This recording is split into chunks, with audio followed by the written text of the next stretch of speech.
বাইদেউ নমস্কাৰ সকলোকে মোৰ নাম পূৰ্ণিমা গয়াৰী আৰু মই বডোলেণ্ড কমিটি কাউন্সিল চেণ্টাৰৰ এজ প্ৰগ্ৰাম অফিচাৰ হিচাপে কাম কৰি আছোঁ। আজি মই আমাৰ কাউন্সিলিং চেণ্টাৰৰ বিষয়ে অলপ জনাম। আমাৰ চেণ্টাৰটো বেছিদিন হোৱা নাই, প্ৰায় 1.5 বছৰমান হ'ল। 2023 চনত এষ্টাব্লিছ হৈছিলে।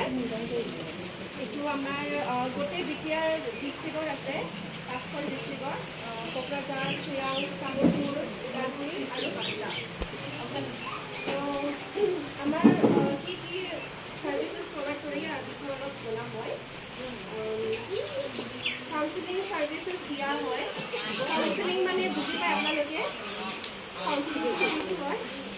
কাউন্সিলিং মানে এনেকুৱা হয় যে আমাৰ চবৰে প্ৰব্লেম থাকে ন, প্ৰব্লেম এনেকৈ থাকিব।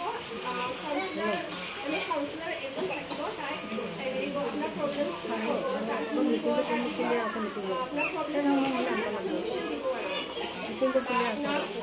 এডভাইচ দিব তেনেকুৱা। ইণ্ডিভিজুৱেল কাউন্সিলিঙো দিয়া যায়। আপোনাৰ যেনেকুৱা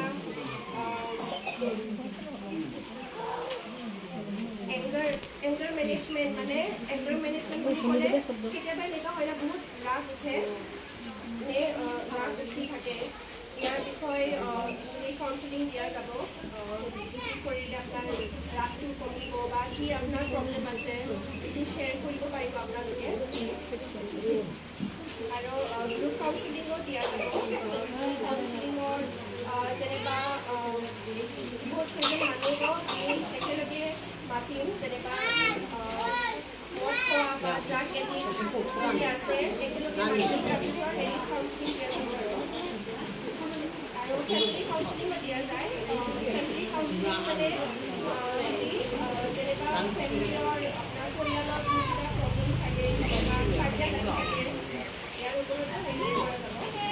আৰু কপলছ কাউন্সিলিং আমি আজিকালি দেখা পাওঁ যে ছ'চিয়েল মিডিয়া বা ফেচবুক হওক কিবা এইবিলাক হওক, তাত দেখা পাওঁ যে মানে হাজবেণ্ড ৱাইফ যে থাকে, যেনিবা কাৰোবাৰ ৱাইফটো বেলেগৰ হাজবেণ্ডৰ লগত পলাই যায়, এনেকুৱা কেছেছ দেখা পাই যায়।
আৰু আজিকালিতো কম্পালচাৰী জন্ম হোৱাৰ লগে লগে বাৰ্থ চাৰ্টিফিকেট বনাব লাগে, আধাৰ কাৰ্ড, পেন কাৰ্ড বনাব লাগে।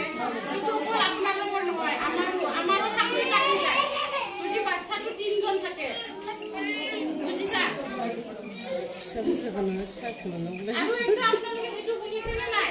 সুকন্যা সমৃদ্ধি যোজনা শুনিছে? কাৰ কাৰ ছোৱালী বাচ্চা আছে?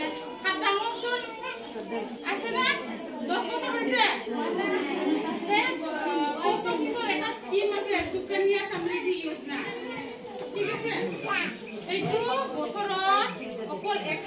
লাগে মাহত নহয় বছৰত আৰু যিটো পাৰ্চেণ্টটো আছে বছৰত আপোনালোকে পাৰ্চেণ্টেজটো পাব 8 টকাকে বেছি পায় 8.2% পায়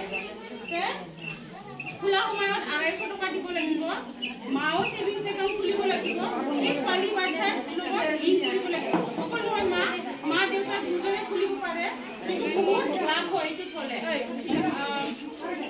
এই পইণ্টটো ইনভেষ্ট অকল বছৰত 1000 সাপোজ আপোনালোকে এইটো মাহত ক'ব নোৱাৰিলে নেক্সট মাহত ইনভেষ্ট থলে 1000ৰ পৰা 1.5 লাখ টকা লগে মানে যিমানখিনি আপোনালোকে হয় কিন্তু মিনিমাম বছৰত 1000 হ'ব লাগিব ঠিক আছে বুজি পাইছে আৰু পাৰ্চেন্ট হৈছে 8.2 আৰু যদি গেপ যদি গুচি যায় আপোনালোকে বছৰত ফাইন দিব লাগিব 50 টকা বা 100 টকা এনেকুৱা প্ৰতি বছৰে যদি 1000 কে আপোনালোকে থব নোৱাৰে এই স্কিমটো না এই কাৰ্ড দিছা স্পেশালি যাৰ মানুহ যাৰ বিপিএল কাৰ্ড আছে বিলো প্ৰপাৰ্টি লাইন অলপ গৰীব মানুহবিলাকক দিছে গভৰ্ণমেণ্টে তো আজিকালি ইনসুৰেন্স কৰিব গলে বহুত পইচা যায় মানে নহয় তো এইটো কাৰণে ছোৱালী বাচ্চা পঢ়া শুনাটো চাই পেলাই ছোৱালীহঁতক আজিকালি বেটি বাচাও হৈ থাকে এইটো কাৰণে এইটো স্কিমটো বনোৱা হৈছে আপোনালোকক